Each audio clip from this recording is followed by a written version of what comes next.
I'll need permission. What was that, Erin? I said, go ahead and direct us. What was the, or can you give me permission to record as well? Yeah, I just made you co-host. Wonderful. And Elizabeth, would you mind putting the hello and prompts in the chat for everyone, just so they can kind of know what's coming? Great. Thanks, Elizabeth. All right, so I'm recording and I'm going to do a sound. Can you see me? Because I took myself off. Can you see my hands? Okay. Okay.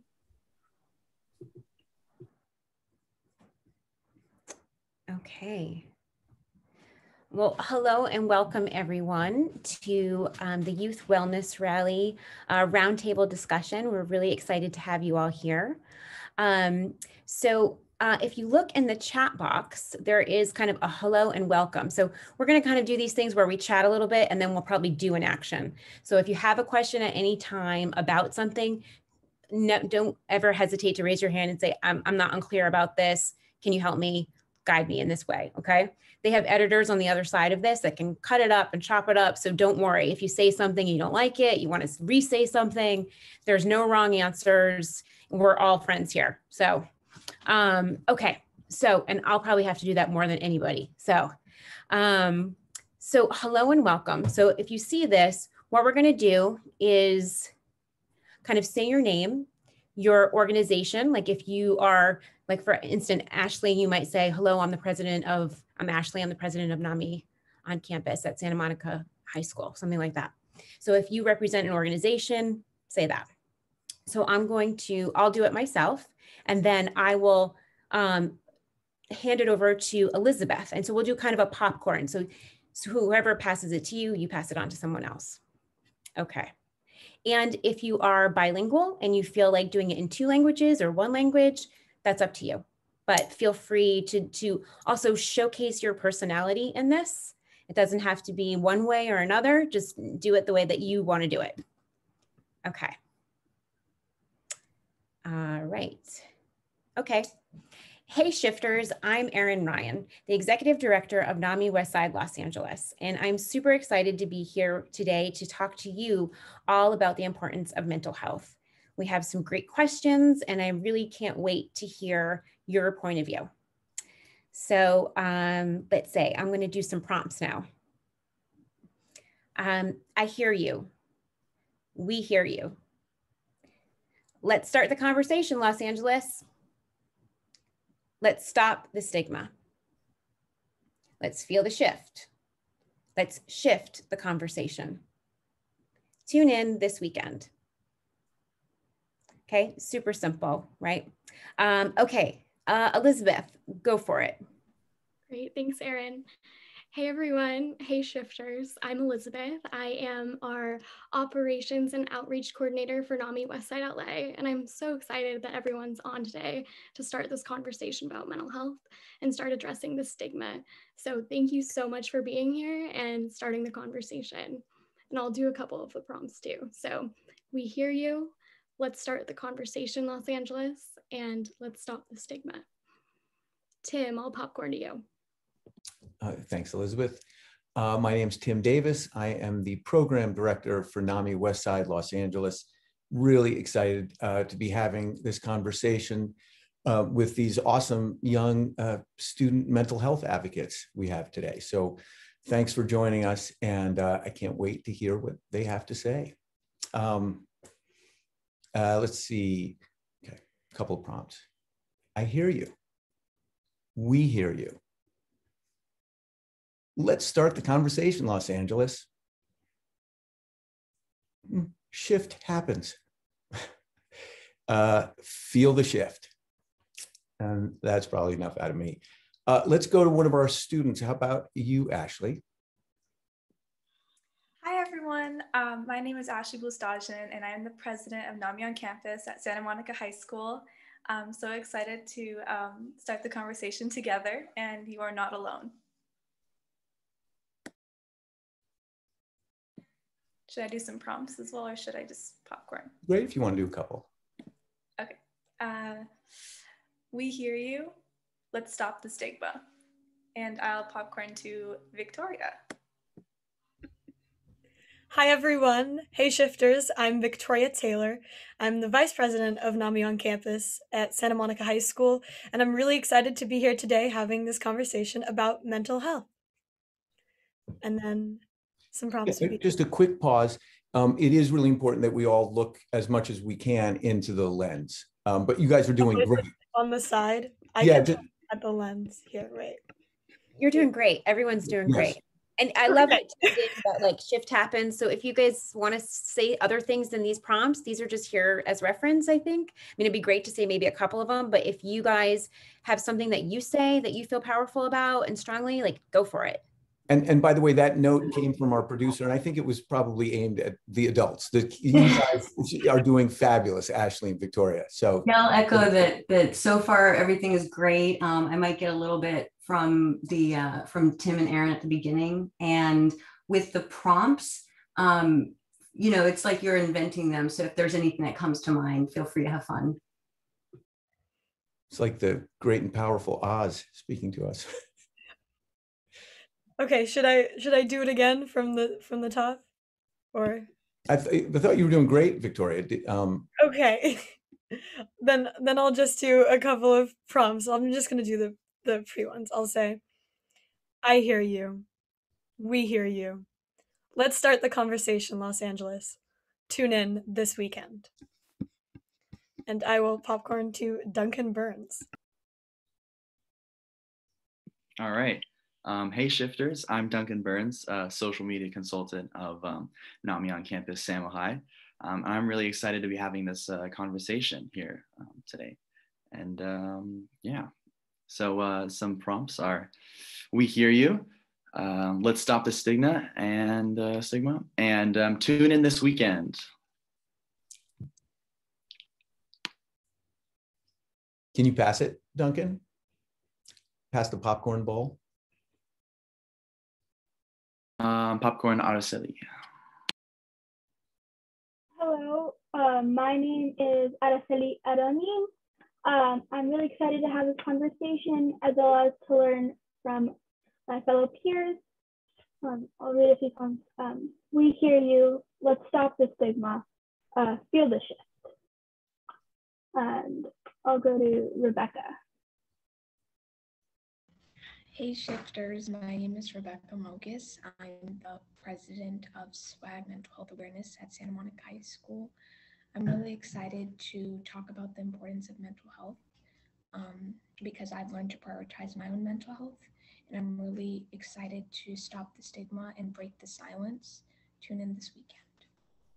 Oh, and I'll pass it to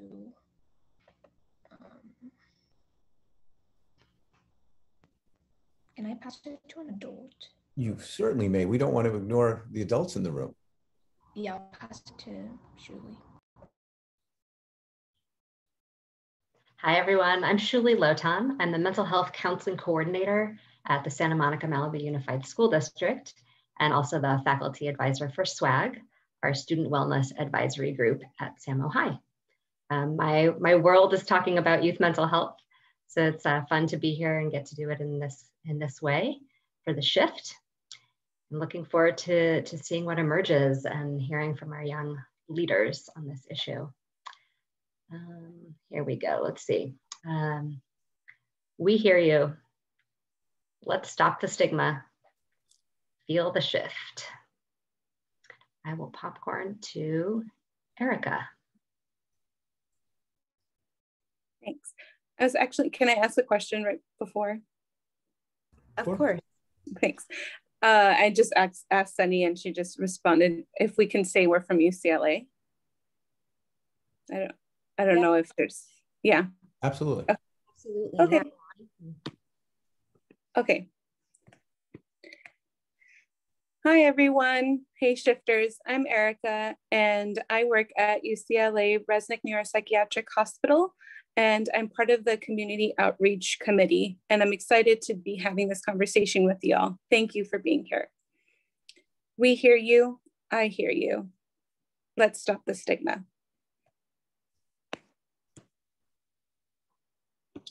Okay. And I'll pass it on to Kwan.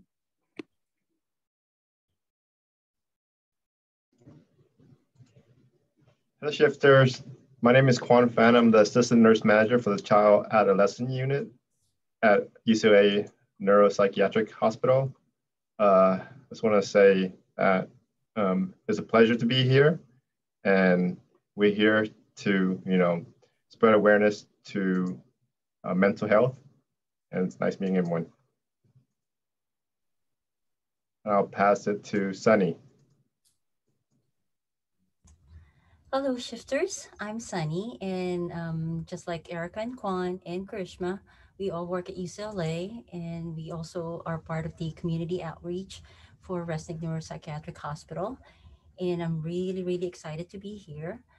And I hear you all, and I feel the shift. And like what Tim said, stop the shift. And I'm passing it on to Krishma. Hi, I'm Krishma, and I work as a mental health practitioner in child and adolescent psych at UCLA as well. I'm excited to be here and to learn from everybody and everyone's experiences. I hear you, we hear you, and let's stop the stigma. I will popcorn to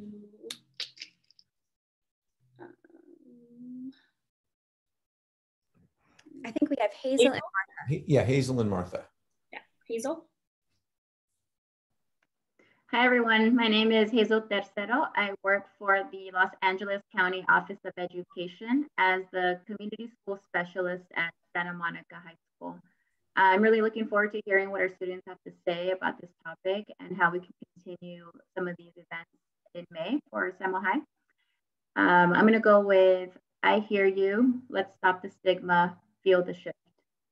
And I'll popcorn over to Marta. Hi, everyone. My name is Martha Chavez, and I'm the new educational community worker at Santa Monica High. It's a community schools LACO program initiative, and I'm here to learn more about how I can support students. Thanks, Martha. I think that's everybody, isn't it? I think so. Thank you, guys. Mo, before we move on to our questions, is there anything else that we should capture here before we move on to the next segment?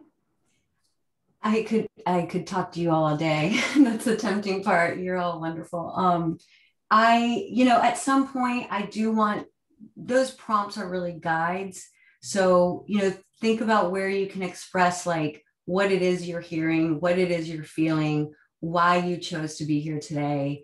And, it's less about the words that we kind of gave you, and it's more about, what kind of response they bring up for you. So I just want to open that up for you. And at one point, I would love to get everybody to also say, let's rally. I don't know if we should do that together, but what do you think about doing that now, maybe? Yeah, I think that'd be fun. I think it's be hard to do all together on Zoom, but we can try. We'll get the visual and then we'll figure out a way to do the audio. But I think the visual will be really cool. So maybe I'll do a 3, 2, 1, and then everyone go, let's rally. Does that sound okay? Okay. 3, 2, 1. Let's rally. I wasn't ready. All right, we'll do take 2. All right, we'll go take 2 in 3, 2, 1. Let's rally. Awesome, guys. Thank you. All right, I'll go back to mute. And maybe just a suggestion. I think once we get the ball rolling with the conversation that we're all so passionate about, I think some of the nerves will work out and we'll have some more candid responses, and, maybe the blood will start flowing, and we can do that let's rally towards the end again too. Totally great idea. Okay, so we're all super passionate about mental health. And so we're going to start with a couple of questions. So fantastic. Thank you, Elizabeth, for putting that up there so we can kind of take a quick peek. This conversation, we want to mostly be hearing from our young mental health advocates with us today. But this first one, we're sort of looking to the adults in the room to kind of set the table. And would love to start off with you, Shuli. And I think maybe we'll take this first question is going to be for you. I can't remember, Mo, do we want me saying the question while the thing is up? I think that, yes, go ahead and read it, and then we can take it off, and then you'll want to ask it again when it's not on screen. Okay. So what is the current state of mental health for young people in general, and particularly, Shuli, the students whose mental health you are overseeing in the Santa Monica Malibu Unified School District? And what is it looking like locally for you here in Los Angeles, and particularly in Santa Monica? So again, curious what you feel, Shuli, is the current state of mental health for all the students that you are counselor for in the Santa Monica Malibu Unified School District? That's a great question. I think if you had asked me that question 14 months ago, I would have had a different answer, but obviously the recent events of the pandemic, I think, have shifted things a bit. Prior to the pandemic, I think here in Santa Monica specifically, we are seeing a lot of anxiety. That was probably our biggest referral issue. And statistically, we know that our area also has higher levels of depression and suicidality and higher levels of substance use than other areas. So those are kind of the main things that we were coming across. I think because of the pandemic, social isolation, we've seen depression increase. With everyone being home from school, we've actually seen some anxiety decrease, maybe the more social anxiety or school-related anxiety. But then, of course, you have an increase in anxiety about COVID, about getting sick yourself, worrying about loved ones getting sick, grief, of course, grief and loss. And when I'm thinking about grief and loss, not just about losing someone you love, although, of course, that has affected many people, and that's a big issue, but there's also just general loss of all of our routines, all of our typical connections. So that's been a big thing as well. Something that's come up in the past, just maybe several months, I've seen a big spike in eating disorders. And I'm not sure exactly how to explain that, but that's something that we're definitely aware of. So, you know, I definitely want to hear more from the youth and other folks that work with youth around mental health, but those would probably be the biggest things that we are seeing lately. Thanks. And, you know, I'd love to hear from Hazel and Martha, excuse me. Are you hearing any students or families talk about their fear or anxiety about what life is going to look like when the pandemic is over and we're transitioning back into so-called normal life? I have heard some anxiety around transitioning back to school. What is that going to be like? I think for some students and adults, I would say, forgetting how to socialize and interact with people, and or being mindful of space and just what do you do? How do you act nowadays? So I did hear some anxiety around that, and then transitioning back to this new routine, which feels like it's going to be a temporary norm before, I mean, what is normal now? You know, will we ever go back to what it was before the pandemic? So I've definitely heard that. And something I want to add on to Shuli that has come up across certain student groups, I would say, is just the response to these social injustices, the police killings, a lot of race-based trauma, the impact of COVID on mostly our communities of color, for families who have been drastically impacted financially, worrying about food on the table. I think that's been a reality for some of our students. So that definitely impacts your mental health, your ability to focus, and navigate everything that has happened over the last year or so. So just a couple of other important key highlights I would say that have come up. All right. Thanks. And Marta, you communicate with the families, right? I'm wondering if you're hearing anything from the families about that kind of anxiety, about what it's going to look like going back to school, getting back to the normal routines. Yeah, I'm fairly new. It's my second week at SaMo High. So I haven't had a lot of opportunity to interact with many families. So I don't think I can contribute anything substantial at this point about how families are feeling, because I really haven't had the opportunity to talk to many people or many families or students at this point. It's okay. That's an honest answer. I apologize. No, sorry. I'm very new. Yeah. Well, listen, we're glad to have you here, just to even just as a listener, you know. So thanks.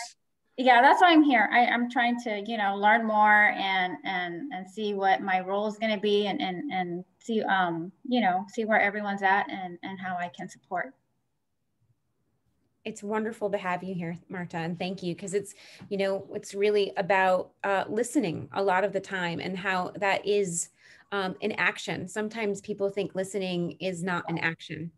It's, but it is. And active listening takes so much more mental capacity than just waiting to respond, right? So to really listen to what people are saying. So I welcome your point of view and thank you for listening.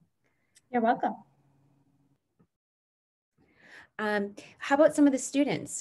Anyone have a response to that question? It's also in the chat if you want to take a quick peek. Again, what is the current state of mental health for young people in general? And what does that look like locally here in Los Angeles? If I could respond, if anyone else wants to, but I definitely think that COVID-19 has put mental health and mental health awareness at the forefront, whether it's just there have been more cases of anxiety or depression, but I think there's something also fortunate to be taken out of this, that I think it has also inspired a lot of self-care movements and just emphasis on how, you know, mental health is just as important as physical health, and everyone has to maintain mental health. And I think that especially, you know, Julie was talking about how there raised cases of anxiety or depression and a lot of students at SaMo High as well. I think when we all return, we will need a lot more student supports at I think at any school, but I'm very fortunate that I go to SaMo High and we have so many wonderful resources there, school psychologists, and just all these wonderful mental health clubs that we have. And I think the importance of joining together. We've recently been connecting together with the Student Wellness Advisory Group and Brown Minds Matter, as well as with NAMI on campus. We've all been joining together, and I think that's really crucial, at least for getting students to open up and take advantage of the resources they have when they see that their fellow peers are also doing that as well.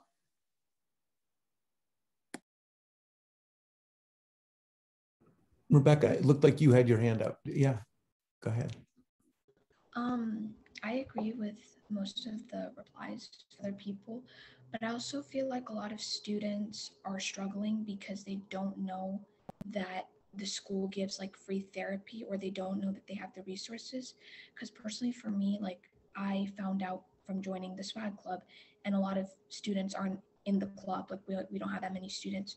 So it's really hard to say that people are able to manage it alone, especially when they don't have the resources to do so. And like for me personally, like my anxiety increased a lot, and a lot of people have worries about going back, but they don't know that there's these free resources that they can find. So I think that a lot of the mental health is really bad right now, especially with the school, like they keep switching schedules because it's really uncertain.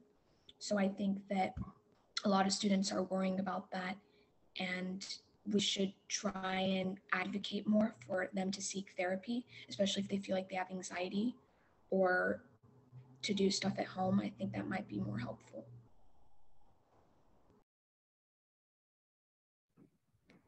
Thank you, Rebecca. That's wonderful. And it's a great kind of segue into our second question.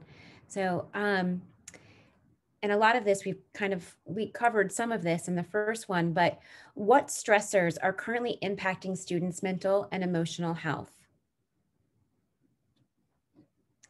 So I know from the perspective of a mom, I have two small children and I'm doing distance learning, and they're a lot younger than you guys. I have a fourth grader and a kindergartner. So my kindergartner has never seen the inside of her classroom. You know, I don't know about you guys, but remember your first day of kindergarten? That was like a super important day, right? First day of school. So I know I've been experiencing that grief that Shuli was talking about. And I know my 6-year-old has been experiencing that too, because she's never had that. And then my fourth grader is like what you were saying, Rebecca, about the uncertainty of going back, not going back, or, you know, it's kind of uncertainty is this petri dish of anxiety, right? Because you just don't know. So it's difficult to deal with. So I'd love to hear from you guys. What are the stressors currently impacting students' social and mental and emotional health. If I can see anyone else wants to, but what I've kind of seen is that with the school board, changing schedules around and testing, and if you're going to go back, and kind of that stress that of the uncertain that you were saying, as well as not being motivated to complete the work just because you can turn off your screen at any time. There's a 5-day grace period with all these stuff put in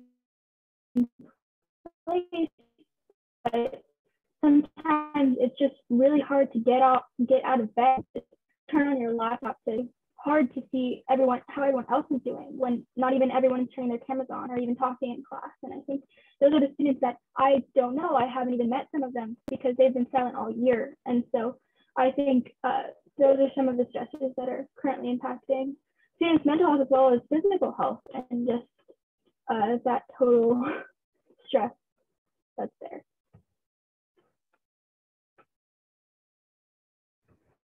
Thank you. You expressed that so well. Thank you so much for sharing. Rebecca? To add on to what Araceli said, it's kind of the school, because we have 9 weeks left and they keep trying to switch the schedules in between when we've already had a whole year online. So to go back for finals, that adds more stress. And also with the motivation levels, people are worried that they're going to burn out because there's a lot of testing coming up, and for some reason it just keeps getting canceled, and the school is changing the schedule every week. So that's giving more kids anxiety. And also when we're getting told oh, we're going to go fully online or fully in person as of next week, and we just came back from spring break and we're still trying to adjust, it's really difficult to just keep switching from one schedule to the next. And then with homework, you have to incorporate that into those schedules. So you have to keep switching it around. So I think it's mainly from the school itself. If only there were some school administrators on the line here who might be able to address some of these concerns. Can we hear from one of the school? Maybe Shuli, would you like to speak to what it's like from the school perspective, trying to adjust on the fly here? I can try, and I don't claim to represent all the interests. From my lens, I've been to a couple of school board meetings, which gives you a little bit of a sense of the very wide range of feelings about school and return to school. You have groups of parents who are really wanting schools to reopen. Some of that may be just regarding just making it easier as a parent, right? To not have to be home with kids and doing school from home. But I think there were already some concerns about youth mental health because of schools being closed. And so there was a big kind of rallying cry of open the schools immediately because it's affecting all of our kids' mental health. But which is so interesting now to hear from students, which I knew was going to happen, that a rushed reopening is also very stressful. Teachers are also really trying to struggle with how do we teach online and how do we teach to kids who are home and kids who are in the classroom at the same time. So there's just a lot. The whole system, I think, is really stressed as a system. And interestingly, we did a wellness survey a couple of years ago prior to anyone ever hearing the word COVID, and school was the #1 cause of stress even then for all of our middle and high school kids. So school being stressful is not a new thing, but I think just the way that it's playing out right now with doing school online and having to switch all the schedules is a new thing. And that's definitely top of mind for a lot of folks. I don't envy the administrators either. They're in a really tough position of having to make big decisions and getting lots of pressure from teacher groups and parent groups. And I guess my wish is that there had been more forums with student voice to help us make those decisions too. you know, I think here we are, and we are going to try to be as flexible as we can with going back. But, you know, as Hazel mentioned, the impact on different families is really different depending on power, privilege, positionality, all of these things. So we can't just gloss over that either. These are very real issues that affect different people in different ways. Can I ask a quick follow-up question? Actually, I'd love to hear from Victoria or Duncan. Have you guys been having internal conversations with your families about this? Like, are you discussing with your parents, Victoria or Duncan, what's best for your family? And is that something you feel you can communicate to the school? I mean, for me personally, I definitely know that COVID and school closures are a big topic of discussion. I think on the one side, like the health risks, but also, you know, mental health is kind of these conflicting circumstances, which is kind of like what Ms. Lotam was even talking about, that I think of my personal family, you know, now that they are vaccinated, are very much on board with the idea that it is important for students to get back for things like mental health, because it is a difficult situation, and the problem is there is no one way that will work for everyone. And when they're trying to create a system, I think right now that has options for everyone, and it becomes more convoluted because there's less structure. Like the original question, which was like, what's the biggest stressor? I think it's all really the same things. Like Miss Lotan said, it's like it is school, it is family, it is, you know, friend issues and all those kind of things. But it's now made like worsened through being stuck at home, and because there's this loss of school structure. So even when they're trying to create all these new accommodations, the lack of any like one singular way or plan or layout that's like consistent is what I think is making anxiety and just all kind of mental health issues a lot worse for students right now. I personally agree with everything Victoria said. My family are, you know, vaccinated as well, but I know it's really different for every family. You know, some families don't have, you know, or disagree, you know, about the vaccine and stuff. Maybe some like parents are supported and some parents are against it. But the point is that even like I believe the vaccine is only available for students 16 and over, so that eliminates a whole grade level of students going to school and stuff. So it's still it's a very difficult decision for families, you know. So also very stressful as well for.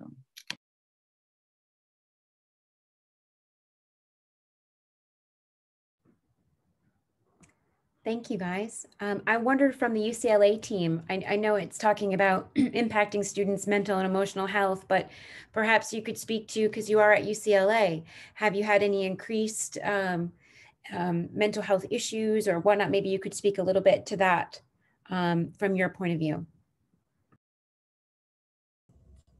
I think from our point of view, what we're seeing is that there's obviously, yes, an increase in anxiety and depression.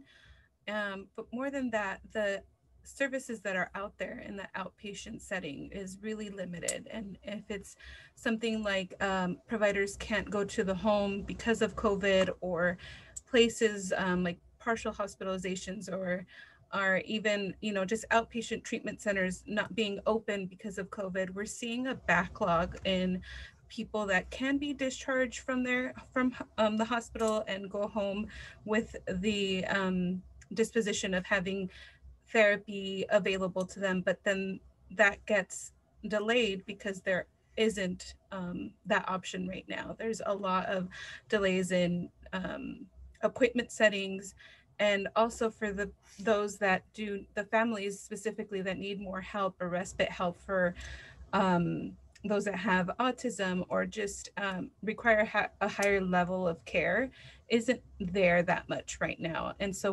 we currently have a wait list of patients that are waiting to come in to be admitted. And unfortunately, we just don't have the bed space and also just the capability of discharging people safely to their homes right now. So definitely seeing that there is a rise in a need for continued conversations and how we're going to service our youth.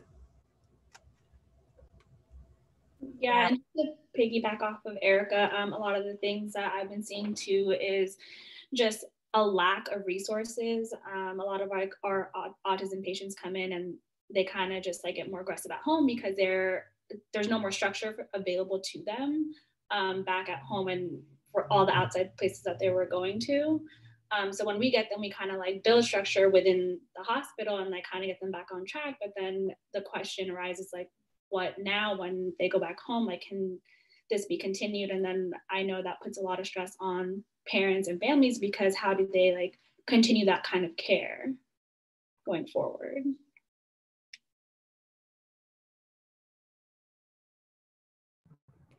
Thank you so much for sharing that point of view. It's really great to hear from your team, and just thank you so much for being on the front lines this whole time. So it's just, you know, our gratitude goes out to you and your team for being there. So thank you. Perhaps we'll start with question number 3. Great, thanks, Erin. So our third question is, what are the barriers to getting support? And this is something that I think we've already kind of started the conversation around already, but I'm going to put it in the chat. I know when I was thinking about this question, I personally live with bipolar disorder and anxiety, and I had symptoms of these mental health conditions in high school, but I had no idea that what I was experiencing was something that I could have gotten help for. So for me, the lack of education was a huge barrier to getting help because I was so embarrassed about feeling depressed and feeling anxious, things that all of my peers I know were experiencing to some extent. But because I was so ashamed and really felt the stigma around mental health, I didn't seek help. So I know for me, it took getting to college and getting some education. And then even once I got that education, there were a lot of wait lists. It was hard to get in to see a therapist. So even once I knew I needed help, it was sometimes hard to know where to turn for that help. So I'd love to hear from the other people on the call about what are some barriers to getting support.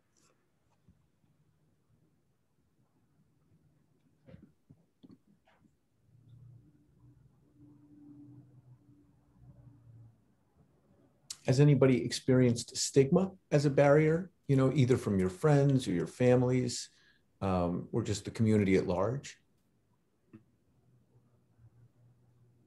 For me personally, I started trying to get myself help for anxiety and depression in 7th grade, but people around me didn't start believing that someone that young would need the help for those kind of problems. And so for me, it was hard to get help for people to listen to me, for someone who was so young, who I knew and I understood that I needed to get help for my situation, but wasn't getting listened to and wasn't able to actually get help until high school, until I came to SaMo High. And so I think there's that stigma of being so young, but still needing that help, but other people just not believing. That stigma still exists, and I can still see it in high school as well as in middle school. And even my mom's an elementary school teacher, and I even see it in her class as a 1st grade teacher. So that stigma of being so young. Thank you so much for sharing. Yeah, Araceli, well, I'm sorry, you were saying such great stuff and the audio is a little bit glitchy. I wonder if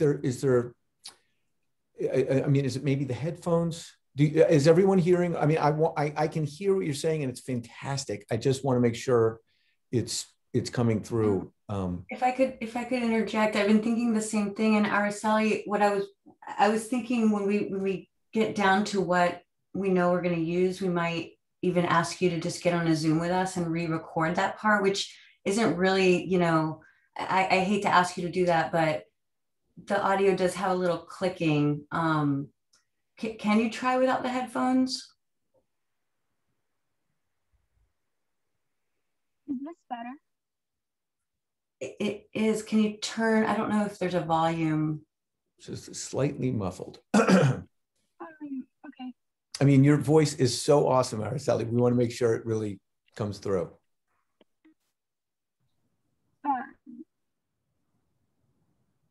By the way, everybody's doing great. Really, just so appreciate the contributions here. All right. Is this better? I try. Apologies, but is this better Yes. or should I try? It's better now. That sounds better. And everybody is really, Okay. thank you so much. I'm hearing amazing shares, so thank you. Araceli, do you want to try to share that again about the age stigma? That was really amazing. Okay, should I just say exactly the same thing over again? Yeah, communicate the same. Maybe Tim, if you can ask the question so it feels a little bit more responsive, recited. Well, we're talking about barriers to people getting help. And I was wondering if anyone has experienced stigma as a barrier to getting help from themselves. For me, I guess the age stigma was something that I experienced. I started to try to get help for anxiety and depression when I was in 7th grade. And it was something that I knew that I needed, but the people around me were not listening. They thought I was too young to having these problems, to being knowledgeable that I needed help. That was something that I was not able to get help until I was in high school and was surrounded with that community and was able to get the help I needed. But that's something that I still see today in high school and middle school. And like, my mom is a elementary school teacher. She's the 1st grade teacher. And when I hear Zooms, I can hear that even in her class, where students are just, a little too loud or a little too quiet, and it's just hard for them to reach out because they can't voice it yet.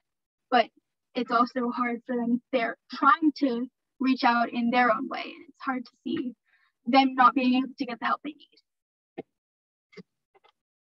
If I could add on, thank you so much for sharing your experience. I actually can relate to your experience as well. I started seeing a therapist when I was in 6th grade, and it's weird. I realize now that I kept it almost a secret from everyone. All my friends, all of my classmates, until only recently. And something like the stigma, it was just unspoken. And I think a lot of, classmates, even at a young age, even now, I just think need to learn more about mental health or how to get help or how to express that they need support. Because I've seen in so many cases that, people assume that they're being dramatic, or people express they're struggling in different ways. You can be really like an extrovert and just want to help others around you. And that's maybe because you're struggling yourself and you just need to reach out, but in just an indirect way, or you're just very quiet. And I just think that mental health is just stereotyped into a certain box of what it looks like, but there's just such a wide variety. It's different for everybody. And I think it's for students specifically, because it's hard for teachers to break the stigma and a society of students where the only opinion that.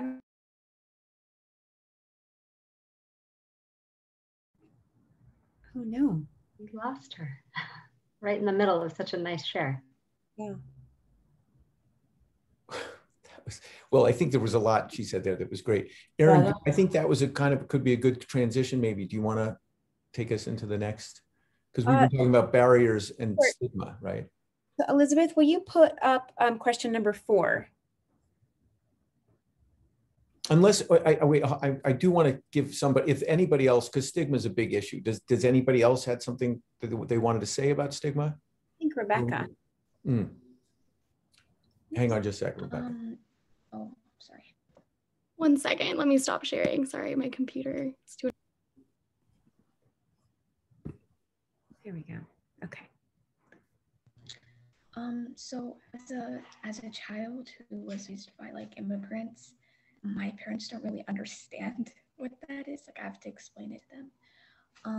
And it's just been hard for me because I've done group therapy, but I've never done solo therapy until now, because I had to find the resources myself and educate myself about it, because like Elizabeth said, it's seen as something that's at least in my family, they just don't get it. They think it's real.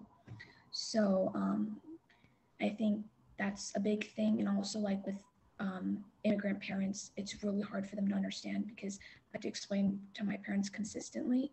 And if they it's not taught about in the classroom, so they kind of tend to think that I'm making it up or I'm just kind of crazy and kind of switch the topic, which is really difficult. And I know with my other friends who are Ethiopian, because I'm Ethiopian, they have the same issues.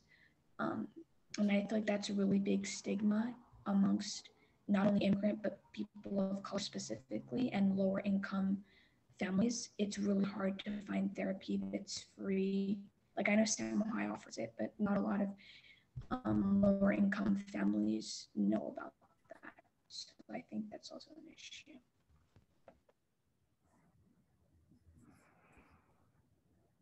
Victoria. I just really want to add to what Rebecca was saying because she was really voicing everything that I was going to kind of mention, that I know that I'm privileged to be surrounded, and a lot of my friends are really educated about mental health or really passionate about the issue. And like I've seen just in the classroom sense, more programs and opportunities like the one we're all participating in right now to bring mental health education to students. But that's really because students are in a classroom setting, and that a big part of stigma has to come, and like part of that change needs to come from families and from parents. And that gets even more difficult, like Rebecca was saying, when you're talking about immigrant families and families with like a language barrier, that they didn't get that kind of education or learning about it, and oftentimes they're more distrustful of it, and that stigma really starts there. And that kind of shyness and secrecy that I know some people were mentioning comes from oftentimes feeling like they have to hide it from their own families. And so one of those big barriers is definitely finding a way to bridge the gap from just working with and talking to students about mental health, but also finding a way to reach families across like cultural differences and language differences.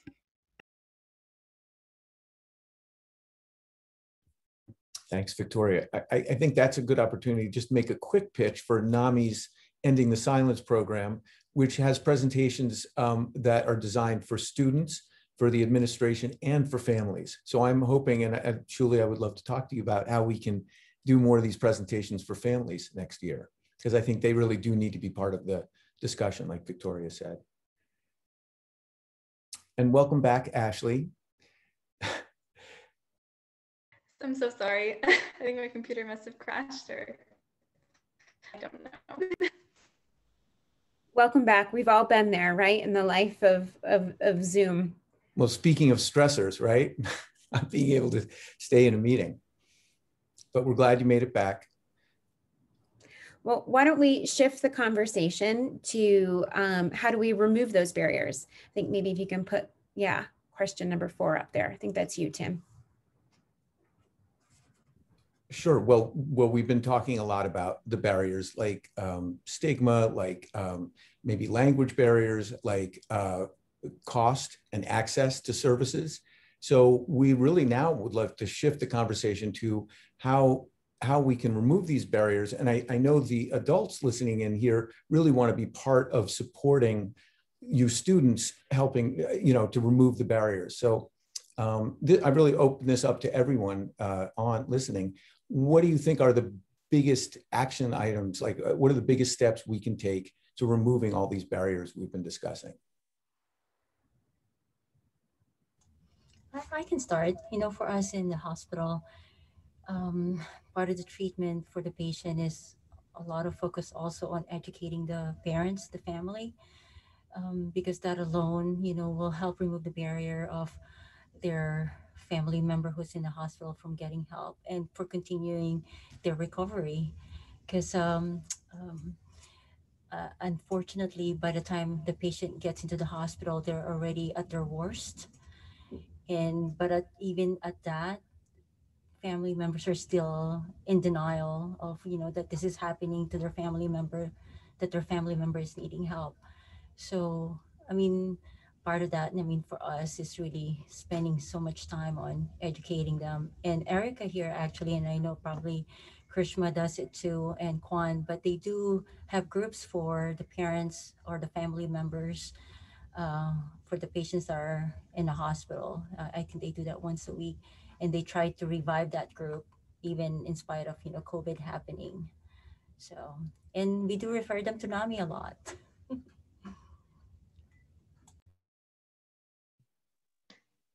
I can jump in a little bit just to, in thinking about what we've tried to do already, and of course, open to hearing other ideas. But I think over the past year, we've probably had 5 or 6 different parent education nights regarding mental health, bringing in some of our community partners who are experts in the field, talking specifically to Black and Brown families about mental health. Hazel just coordinated a really fun event last night with a Black psychiatrist from UCLA talking to our African American student, parent, and staff support group. So really trying to focus in and really meet people where they are, having parent events in Spanish as well as English, making sure all of our things are really accessible. I think the issue, you know, sometimes you are preaching to the choir a little bit, like the families that we really want to reach are not always the ones that show up. But we've also tried to do a lot of student-focused education around mental health too. We created presentations for freshman seminar. So all of our 9th and 11th graders this year should have gotten a presentation about what are the different mental health issues that teens experience? What is the difference between, like, you know, just stress and actual anxiety, or sadness and depression? How do you know when you need help, and where do you go to get that help? So I think we're making some progress, chipping away a little bit by bit at the stigma and at the access issues. And as somebody mentioned before, you know, I think we are very fortunate at SaMo High to have so many great relationships with community providers that come into the school in normal times and see students at school, because that just transportation can sometimes be difficult. We have a lot of families, you know, like who maybe wouldn't want their child to be in therapy. So we're trying to encourage providers to allow for self-consent in accordance with the law, right? Students 12 and over should be able to access their own therapy under their own permission. So we're working hard to get more of our providers to do that. And that's probably one of the biggest things that I'm working on right now. And also making sure we have therapists that are reflective of our student body, whether that's, you know, people who specialize in LGBTQ issues, more therapists of color, just really trying to make sure that we don't have any students who are not able to get seen if they want to get seen. Great, Julie. And you know, it's not just a stroke of luck that Santa Monica High has these great resources. I think you can take a lot of credit. You've been spearheading some great initiatives there. So congratulations. How about you students? What are you feeling about the barriers, and what do you feel we can do as adults, or you can do as a community of students to start removing some of these barriers?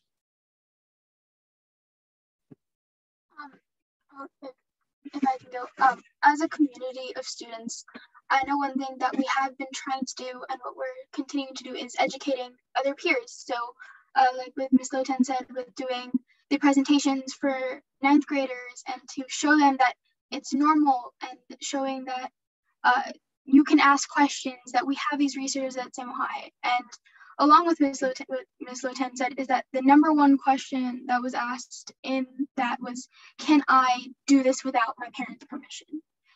Is there a way for me to get this help without bringing it to my parents? Am I able to do it? And that was the #1 question. And I think that advocating for that more is something that we can do as well.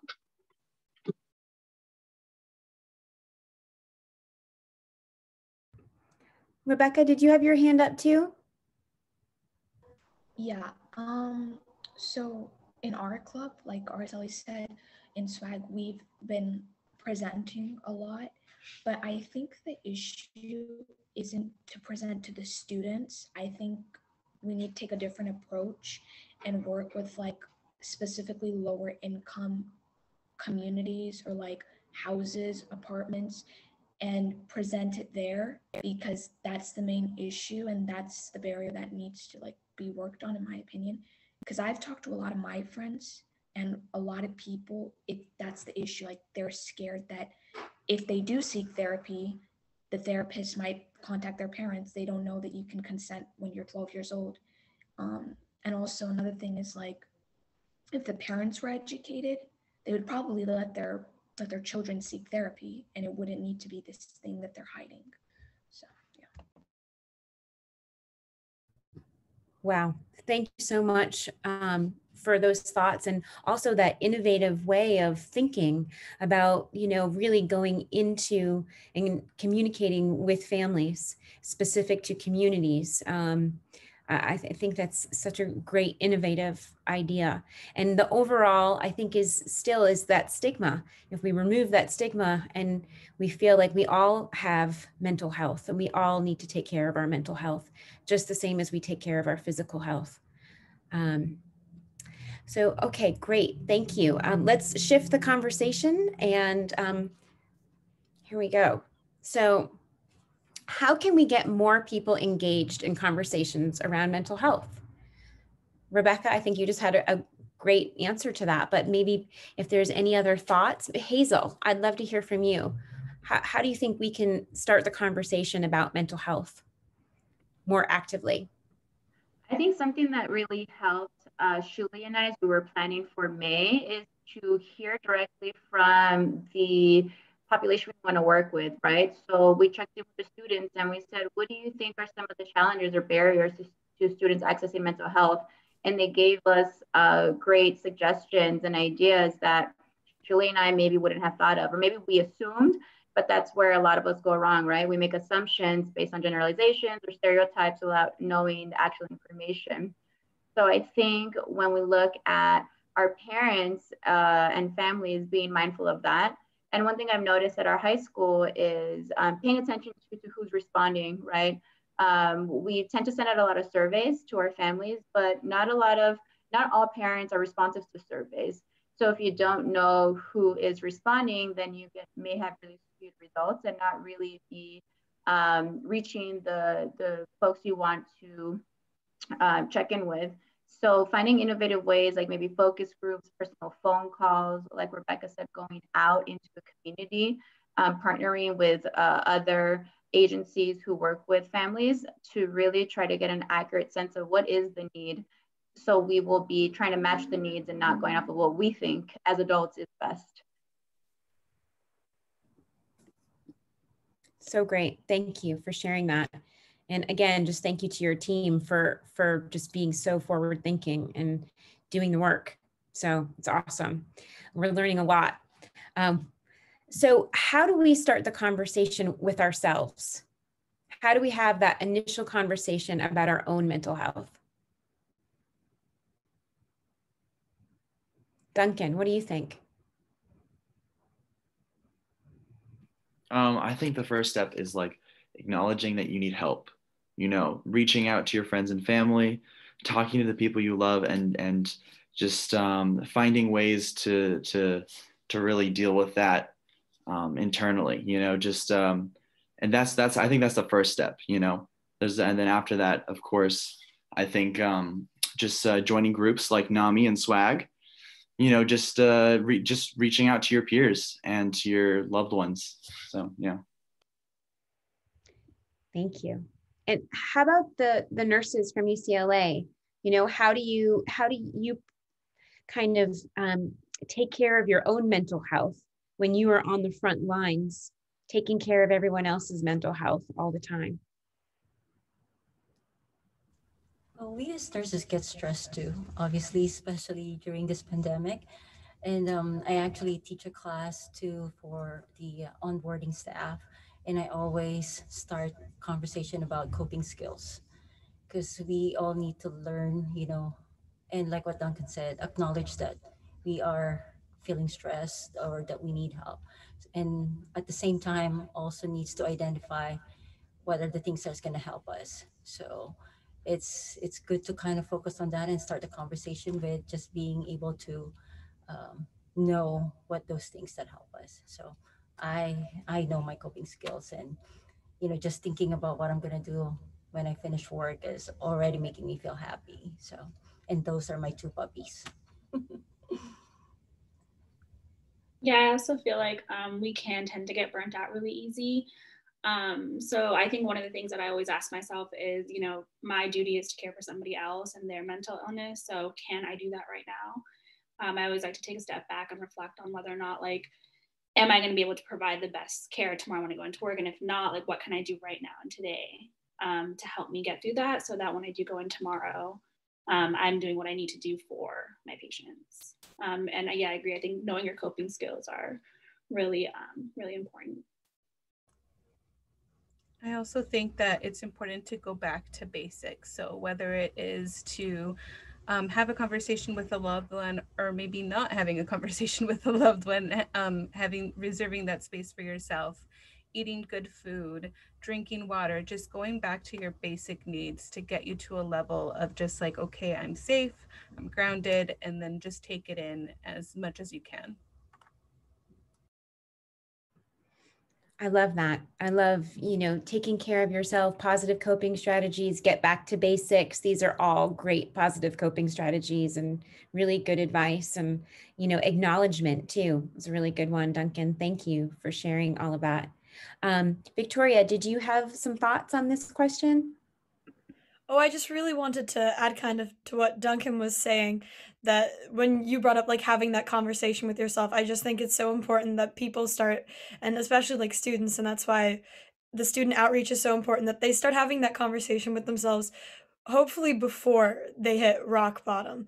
I think even one of the UCLA staff members were saying sometimes people wait until it's like the worst it could be to realize that they need help. And I think it's so important to meet people at the point where they're already feeling like they are doing well, and looking at what habits and what things in their life at their moment are allowing them to be healthy and to live healthily, and to be aware of that already when you are feeling good, so that we don't have to get to that space that, you do need to seek out, professional help, and that like everyone can start doing kind of their own self checks before they hit the bottom. And I just wanted to add that because I think that was a great point that was brought up. Victoria, I just wanted to say, mwah, beautifully said. And I completely agree with you. That's something I struggle with. And, coming to terms with something that you're struggling with is really hard. And, I understand that, sometimes you only speak up when how you're feeling is worse than what would happen if you actually, reflected on your own feelings. And I think there's just a fear behind, I always say like opening up a can of worms or on what your struggles are. And I think it's important, like a goal that we should have is to, say that it's okay to ask for help. It's okay that you're struggling. It's not something you should hide. It's not something that you should avoid, and that you'll feel, it's the route you're going to go down if you wait till rock bottom is, it's worse if you just, it's, just kind of, I'm saying, a lot, but, it's easier than you think to get help before you drastically need it. Can I also just mention that even though being hospitalized, sometimes it does seem like it's hitting rock bottom, but also wanted just to emphasize that going to the hospital may not be rock bottom. It could just be a check-in or a stepping stone towards your road to recovery. So it's not at all like that in and of itself may be a stigma. So eliminating that barrier of like, I must be really sick. It could just be, you just need a little tune-up, just a check-in to get you on your way. Well said, Erica. Well, I think this transitions really well into this next question because it's already what we're starting to do by having these conversations. So our next question is, what does the future of mental health advocacy look like to you? And I know just being on this Zoom together, I can feel all of the mental health advocates on this call who are so willing to have this conversation and normalize mental health.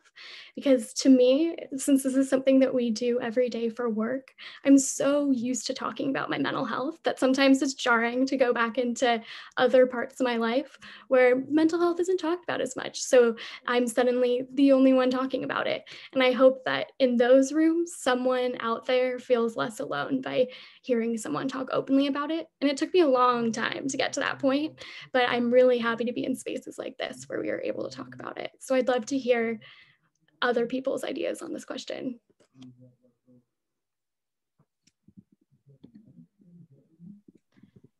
Yeah, Rebecca. To me, it's really important because, like I said, I grew up in a place where it's not really talked about. It's kind of seen as something that's not really real or something that's not as important. But personally for me, ever since I've learned to prioritize my mental health and help those, that's why I want to help out lower income communities with immigrant parents or people of color with this specific issue, because for me it was the same way. And ever since I've advocated for that, I've seen that I'm a lot more happier, and I'm still like, I'm the happiest I've been right now, even with COVID. And I think it's just really important for students to understand, because it's important and it needs to be talked about, like you said. So yeah. Thank you so much for sharing, Rebecca. I love that. Anyone else want to add on? I was thinking about, this kind of like ties in a couple of the past questions, but different ways to wellness. And sitting down and talking about your mental health isn't necessarily the way. And it's funny for me to say that, right? Obviously, I'm a big proponent of therapy. I've been in it myself. I recommend it every day to lots of kids. But sometimes the way to wellness is like through art, or through whatever it is that kind of fuels your soul and your heart. And I think it's important to, like people were saying, like reflect on what's already working well for you, and really start to kind of integrate those things into your day-to-day, so that when you maybe slip away from it, you can get back to it a little bit easier. That's part of what Hazel and I are like thinking about, just in terms of advocacy in the future and Mental Health Awareness Month, and how do we reach more people, is like, maybe we have a drumming night, maybe we have a art therapy night, maybe we have like different kinds of ways into just getting more in touch with ourselves and our true spirits. I think that's really, it's a really big piece of things. So like, whether it's music or whatever it is for you. But I think that's maybe the future of advocacy, is like broadening our perspective on what help looks like, or what health looks like, or what wellness looks like. Thanks, Julie. While we're talking about advocacy, I'm curious if any of the students could speak to how advocacy has helped them in their own recovery journeys, because I know I've experienced that myself. I know my son, who lives with bipolar disorder, once he started talking about it, and he does some presentations for us as well, it became a really important piece of his recovery puzzle. And I'm wondering if any of you have experienced that as well in your own mental health journeys. Being an advocate is actually helpful to your mental health. If I could just say something just very short. For me, when that was exactly what helped me with my mental health, being an advocate. And it just helped, seeing that there are other people around me, that I'm not alone, and that other people care about mental health, and helping others the way that I love to help others and advocate for, seeing that, I got help and I want to inspire others to get help. That's just makes me feel even more empowered, and more, that also kind of takes away the stigma, to see that others are around you, supporting you and going through the same thing. It's just, that you are not alone.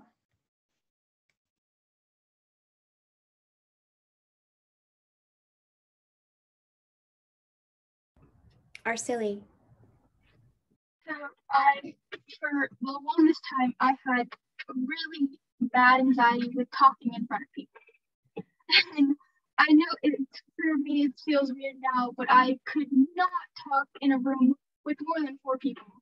And school for me was really anxiety inducing, and like even just talking in front of a class really struggled with me. And then I started talking about it. I started talking about different people, and because I'm so passionate about mental health and advocating for it, I'm able to talk about my experiences, talking to others, and it's really helped me overcome public speaking and talking to others about my own mental health as well as the future of it.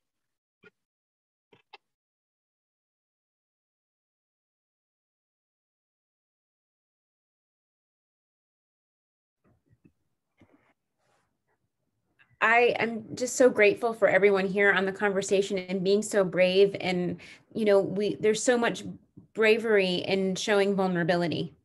So I think it's the most thing that you can do, the bravest thing that you can do.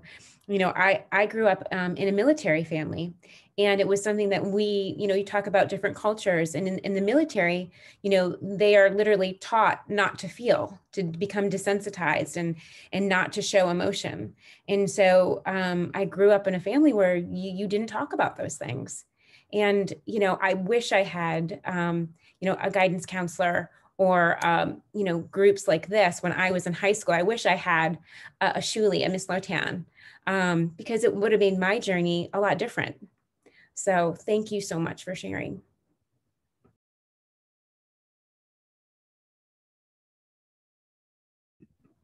Okay.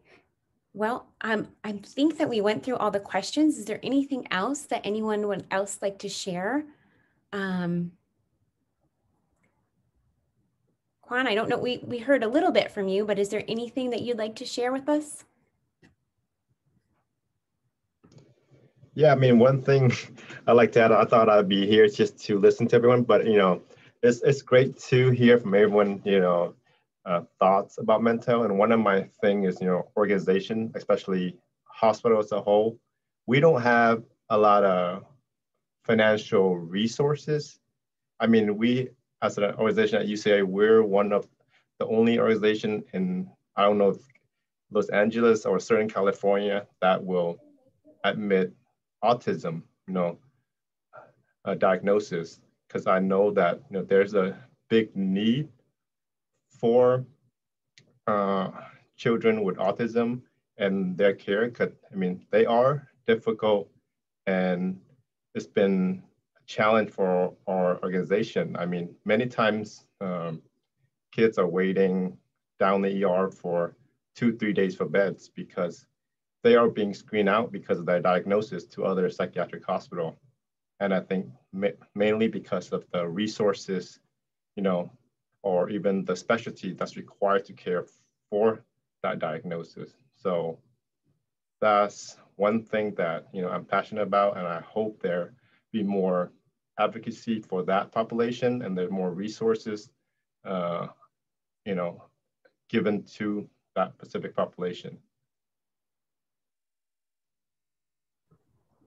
Thank you. Thank you for sharing that. So Mo, if you want to come off and maybe give us any direction about things. Sure. I mean, thank you, everyone. There's so much wisdom and eloquence on this line. Like, there's really nothing missing. You've all been so generous. I really don't have anything where I feel like we need to pick anything up. If there's something specific, once we have, the cut together that we need to come back and get, I think we can coordinate that. But really, this conversation's been really moving, and I appreciate all of it. Great job, everybody. Have we earned our 2 minutes of silence, of active listening? Let's do our 2 minutes of silence, of active listening, and then maybe we can wrap up with some celebration around all of it. Okay. Will you give us a time frame, Mo, and just let us? Yeah. Why don't I do a timer? And you want us to? We're listening, right? Like we're. Yeah, you've all been doing it. And so I'm just going to go into a gallery view, and yeah, I'm just going to run a timer and I'll mute myself. Or does it help, since we won't use the audio from this? Do we want to listen in silence, Aaron? Is that the best thing? One quick second. We've been joined by Lindsay, and I'm just not sure. Is Lindsay part of the UCLA team? Yes. Oh, okay. I'm Great. sorry. And well, can Lindsay turn her camera on? So we don't want to. I don't think we want a black box, is what I'm saying. But I think it might have been the problem with the background. Oh. So that's why she had. Well, Mo, are we? Can Lindsay listen in like this, or? I'm sorry. I'm looking to see if I think that it's fine, because I don't see anybody else not on. Like, there's no one who's not showing in my gallery view. Okay. So I think we're okay. Great. So would you like me to mute, Erin and Tim? Can you clarify, what are we're supposed to kind of look at the camera and pretend we're listening to each other? Well, what would a listening exercise look like, Erin? Well, I think it would look different for different people. Sure. But I think for the purposes of this, yes, Julie, maybe a little bit of some of this. Yeah, we don't have to overthink this. I think it's just 2 minutes. I think even a minute might be great. You know, I think you probably have a lot. We do. I think if maybe how about this? How about if we all think about something like a nugget that we kind of took away from this conversation, and maybe we'll do a popcorn after this, and we'll share the nugget that we maybe, like, even if it's a word or if it's just something that you kind of had some texture for you during this conversation. So maybe just take this next minute and really contemplate our conversation and think about maybe some of the takeaways or that golden nugget that you're going to put in your pocket when we turn our screens off today. That's brilliant, Erin. Thank you. I'm going to start the timer.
Thank you, everyone. On set, if we were filming in person, we would have been doing that for room tone so that we could level out the audio. So yeah, let's do the popcorn. I'm excited to hear. Erin, you want to get us started? Sure, I'll start. There was a couple. It was positive coping strategies. They're my two puppies. It was, I was 7 years old and I knew I needed help, but no one would listen.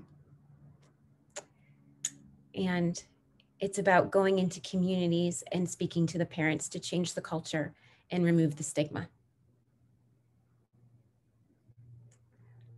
Erica. May I just ask that everyone start with what I really got out of this conversation or something that stood out today, something like that. Okay. Do you want me to redo that, Mo? Yeah, why don't we get yours as an example? Thank you. Okay. All right.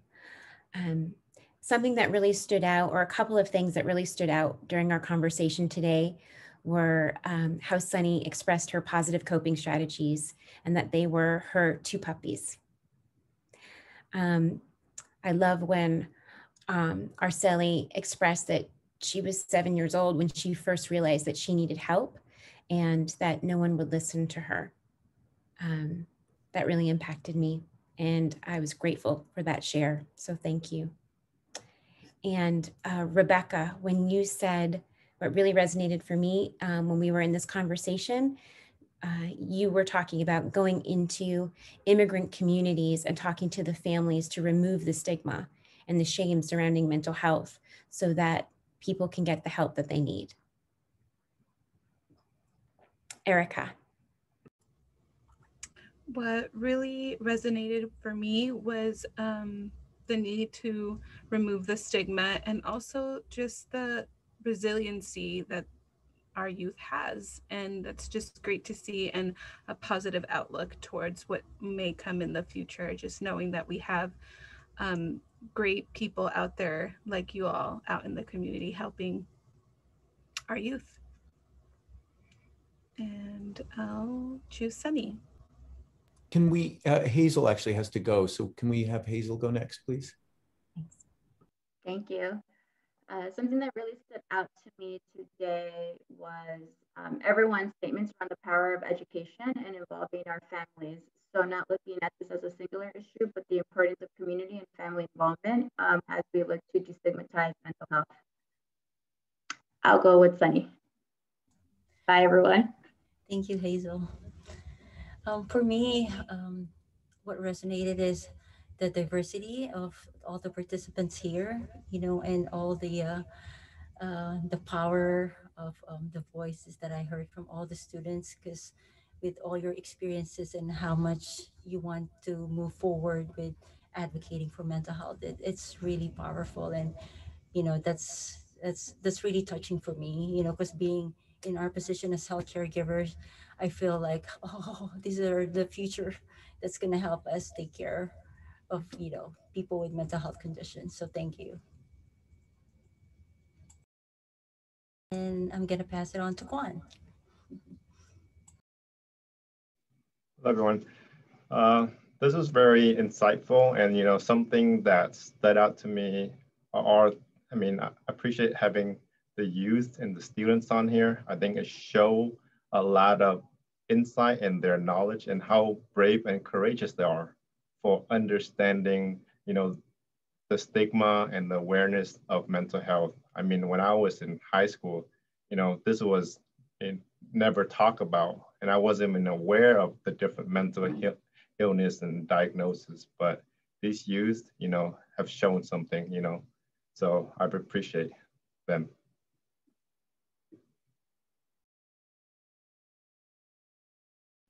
And I'll pass it on to Victoria. Thank you.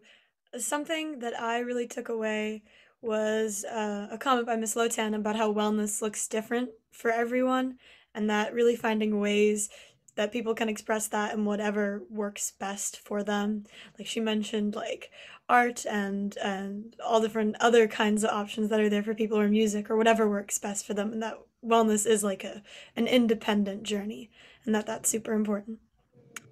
And I will pass it on to Duncan. What really stood out to me was what Miss Lotan said about the future of advocacy, and like just going back to the little things. That really stood out to me. I like that a lot. And Ashley. Something that really resonated with me was when Araceli said that she was really struggling with public speaking and how she's overcome that. And that's really inspiring to me. That's something I struggle with as well. And also I was actually going to say that, Ms. Lotan's comment about how help looks different for everyone, like Victoria was saying, that's what I was thinking about earlier as well. And I really agree with that. And I'll pass it on to Elizabeth. Thanks so much, Ashley. I really loved that we talked about meeting people where they're at when it comes to starting the conversation around mental health. And Ashley, I love that you brought up on a couple of your comments that you're not alone, because I think having a sense of community and having a sense of people being there and understanding mental health and being willing to have the conversation. So I really loved that sentiment of you're not alone. And I'll popcorn to Tim. Thanks, Elizabeth. A couple things resonated for me today. There is no age limit for when a mental health journey begins. And I've loved hearing Ms. Lotan say that there's an initiative in process that might allow 12-year-olds to get counseling without needing to go to their parents for permission. So I really love that. And I also I have to say, my big takeaway is that the future of mental health advocacy is in very good hands with these students today. So just thrilled to have been a part of this and a fly on this particular wall. So thanks, everybody. And I will popcorn to, let's see, Araceli, have you? No, let's hear from Araceli. Something that really resonated with me was when Megan and Victoria were talking about kind of just checking in with yourself and kind of educating yourself on mental health, and when you shouldn't have to reach a certain point where you are realizing you need help. You should be able to realize your coping mechanisms and all of that before you reach that point, and that really resonated. And I'll choose Rebecca. Something that was a takeaway for me was that it's never too early or late to understand or to seek that you need medical assistance or therapy, whatever it is, and that there's always somebody there to help you, and that there are some free resources for others or for yourself. And it's always important to prioritize your mental health versus school or anything. And I'll pass it to Ms. Lotan. What a powerful conversation today. I feel something that's really going to stick with me is that a couple people shared how just the act of advocating or speaking out about these issues can actually be the thing that transforms the underlying feeling, right? That's, to me, that's just so powerful. So I will definitely remember that today. Oh, and I need to pass it along to Krishma. I think the biggest thing that resonated with me is just, yeah, everyone's age range and the different backgrounds and where we all come from and the personal stories as well. It was also different, but with one common goal to really like break the stigma and to keep changing how everyone views mental health and how we can advocate and work on it going forward. And I'm pretty hopeful for it.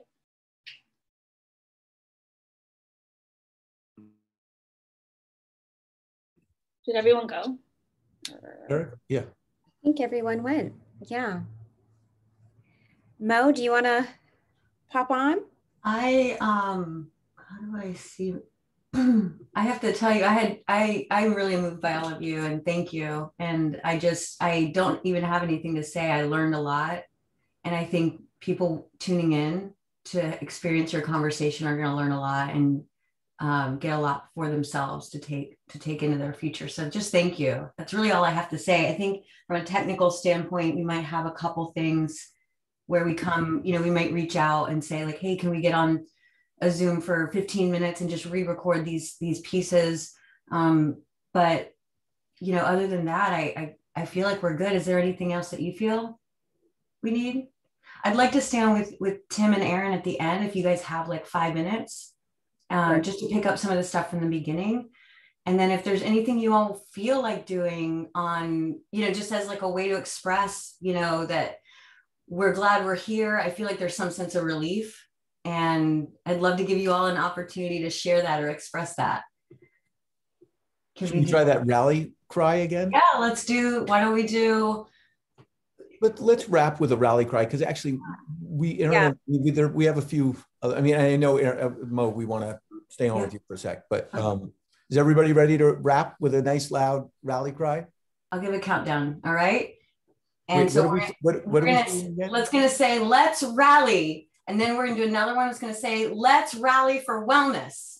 Does that sound good? Okay, so let's rally in 3, 2, 1. Let's rally. Okay, we're gonna do just another for safety. Feel free to make it physical. All right. In 3, 2, 1. Let's rally. That was awesome. All right, and now we're gonna do let's rally for wellness. In 3, 2, 1. Let's rally for wellness.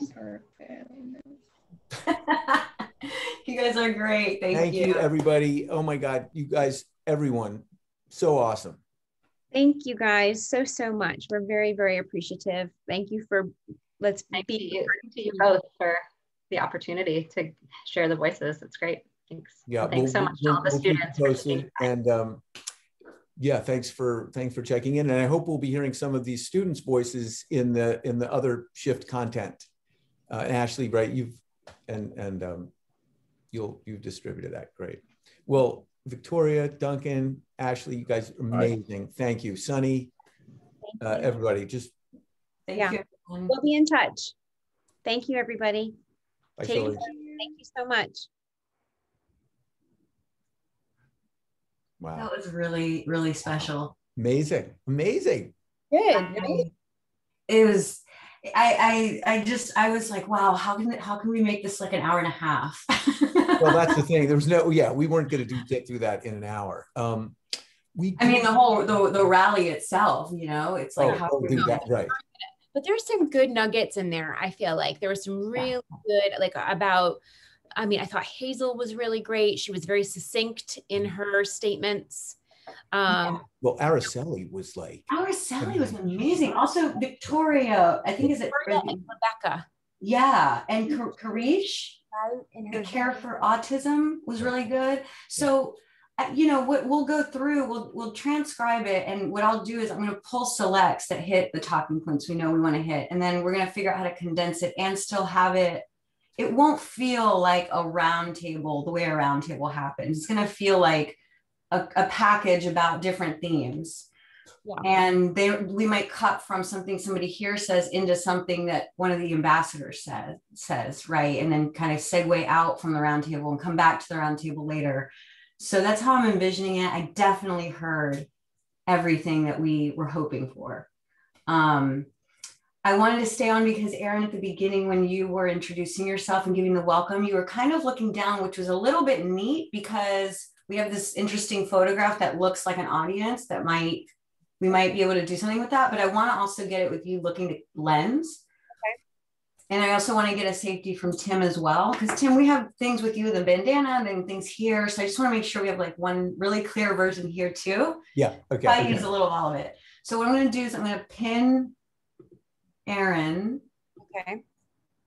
And so this is the top of the show where it's like, you gave such a great welcome. I don't even have to tell you what to say. Just be sure that you're looking at the lens like you're talking to me on the other side. Okay. Or you're talking to 1,000 or 100,000 people, really. Okay. And everybody else mute, including myself. Okay. Hi, shifters. I'm Erin Ryan, the Executive Director of NAMI Westside Los Angeles. I'm so excited to be here today to start the conversation. Wait, let's shift the conversation to mental health.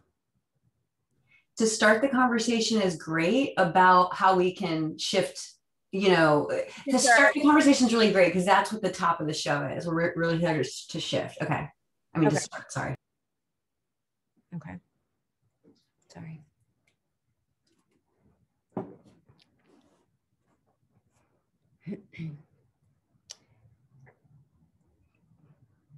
Hi, shifters. I'm Erin Ryan, the Executive Director of NAMI Westside Los Angeles. I'm super excited to start the conversation with you about how we can shift the mindset about how we deal with mental health. Okay, awesome. I'm going to give you one more kind of direction. So Adrian and Devin have just done some form of introduction, just in case, right? We're not sure where this is going to go. So why don't you start with saying something like, thank you so much. I'm so glad to be here. I'm Erin Ryan, right? So it's kind of like we're cutting to you live. Okay, so you don't need the shifters then. You can say shifters. You can say, thank you so much.